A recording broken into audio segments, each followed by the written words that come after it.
Retrouvez Business 365 avec Groupe Pasteur Mutualité, assureur engagé en faveur du sport santé.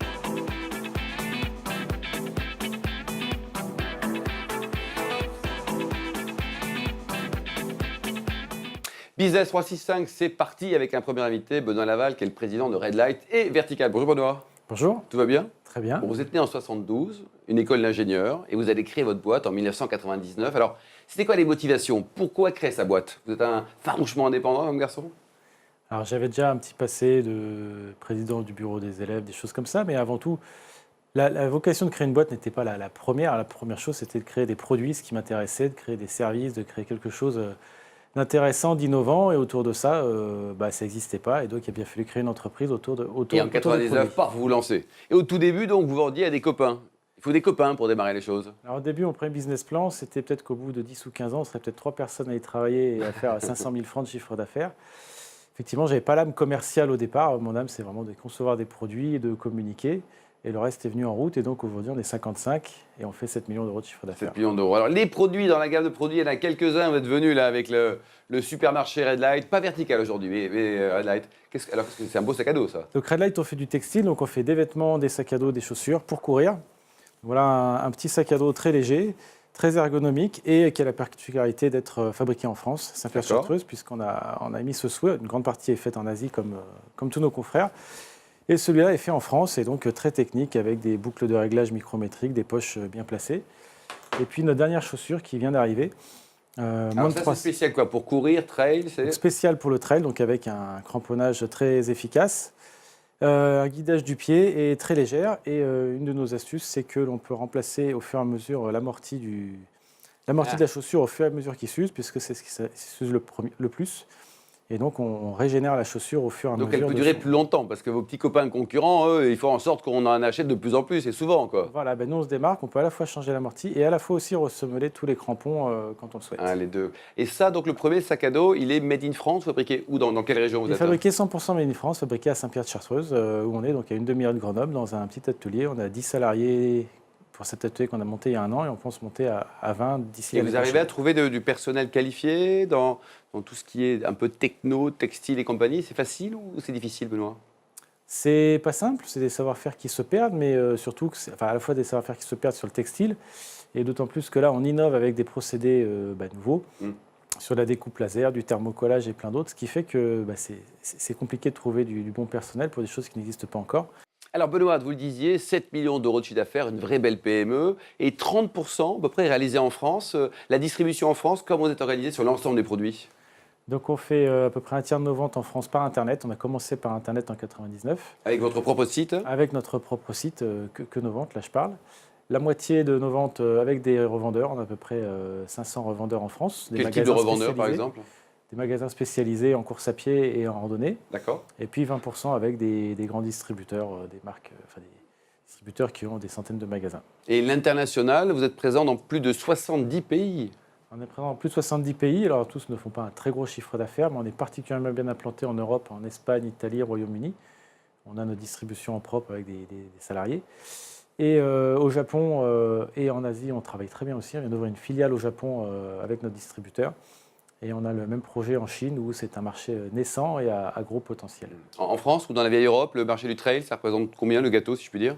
En France, il y a à peu près 1 million d'euros de pratiquants. Et c'est un sport surtout qui se développe, une activité qui se développe. Ouais, ça, c'est bien, de plus en plus de courses, de plus en plus de pratiquants chaque année. Alors vous êtes indépendamment de vendre des produits liés au sport, un très grand sportif. Il y a quelques mois, vous avez vu du côté de Pékin. Qu'est-ce que vous faisiez en Chine? Alors en Chine, j'y vais souvent pour travailler. Là, pour la première fois, j'y suis aussi allé pour ma passion, qui est donc la course à pied. Et j'ai donc été faire la course la plus longue que j'avais jamais faite personnellement, puisque ça faisait 400 km. 400 km, vous êtes fou, Benoît. Vous savez que vous êtes fou? Ouais, je me rends compte quand même que c'est pas dans le commun des mortels. Et moi-même, ça m'impressionnait beaucoup avant. Et puis une fois qu'on l'a fait, finalement... Mais combien de temps on met pour réaliser 400 km quoi? Donc 400 km, surtout que c'est 400 km dans le désert. Donc avec des amplitudes de température entre moins 10 la nuit et 40 le jour.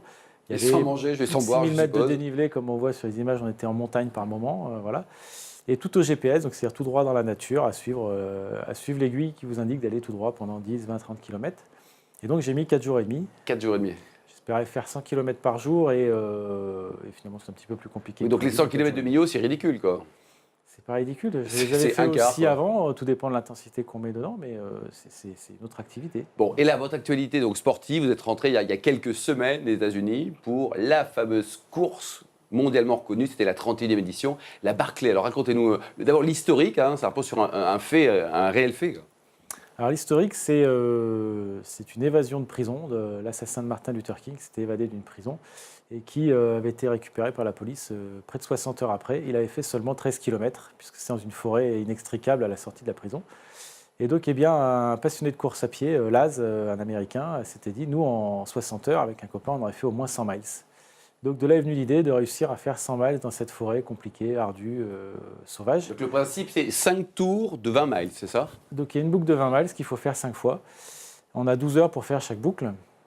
Alors tout ça, ça semble simple de faire, donc 40 km à peu près en 12 heures. Ouais. Mais c'est en tout terrain, il y a plus de 4000 mètres de dénivelé par boucle. Et il faut trouver son chemin, c'est pas balisé. Donc ce qui fait qu'on le trouve le chemin, mais on perd de temps en temps un petit peu de temps. Et que donc, effectivement, il y a eu 15 personnes qui ont fini en 15 personnes sur 31 éditions, et donc au total sur 1200 candidats. 1200 personnes au départ de la course, uniquement 15 qui ont terminé. Voilà, et donc cette année, on était 40, comme tous les ans. Il y en a un qui a terminé. Et pour relativiser aussi, il n'y en a que 3 qui ont terminé 3 tours. Les 5 tours sont extrêmes, mais déjà faire 3 tours, c'est aussi extrêmement Et alors vous, Benoît, d'abord vous étiez super entraîné ou pas? J'étais relativement bien entraîné, Bon. ouais. Et alors, le premier tour, ça s'est passé comment le premier tour? Le premier tour s'est relativement bien passé. D'accord. J'ai mis 9h30, donc c'était. Au lieu de 12, correct. sur un quota de 12. Voilà, les Parfait. premiers avaient mis 8 heures pour faire la boucle. Ce qu'il faut comprendre, c'est que la première année, c'est quand même compliqué. Il y a plein de petits détails. On ne sait pas à quelle heure ça va partir. On le sait 1 heure avant. Trouver les livres, c'est pas toujours simple. Il faut comprendre le système. Il faut avoir fait une première fois pour comprendre le système de chaque détail. Alors après, vous démarrez la deuxième boucle. Qu'est-ce qui se passe? Donc, déjà, ce qui se passe, c'est que la deuxième boucle, on la démarre, il fait nuit, Ouais. puisque forcément, c'est non-stop.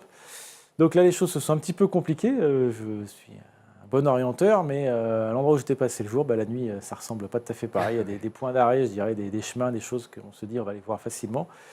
Et on est surpris, et donc j'ai perdu un peu plus de temps que prévu. Le tout-terrain en forêt, c'était pas simple.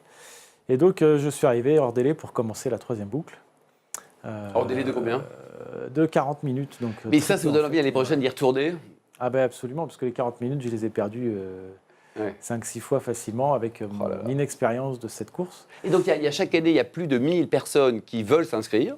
Et on ne retient, l'organisateur ne retient que 40. Alors, quels sont les critères? C'est le copinage, la présélection, un petit bifton? Déjà, ils recherchent des gens qui ont un niveau pour faire un petit peu quelque chose. Même si les 3 quarts vont ne faire finalement qu'un tour par la force des choses, mais il y a des gens qui ont fini des très grandes courses. Il y avait aussi cette année un Français qui avait traversé l'Atlantique à la rame, qui est venu. Mais ils cherchent aussi des gens qui ont la mentalité, je dirais, un petit peu pour entrer dans la confrérie.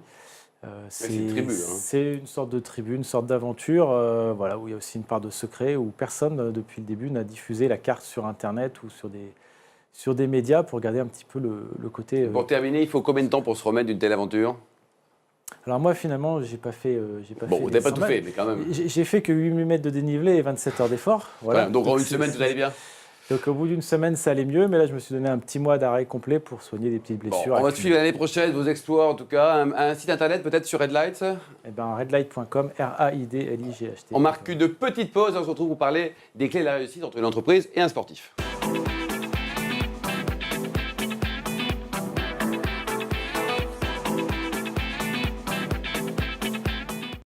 Business 365 vous a été présenté par Groupe Pasteur Mutualité.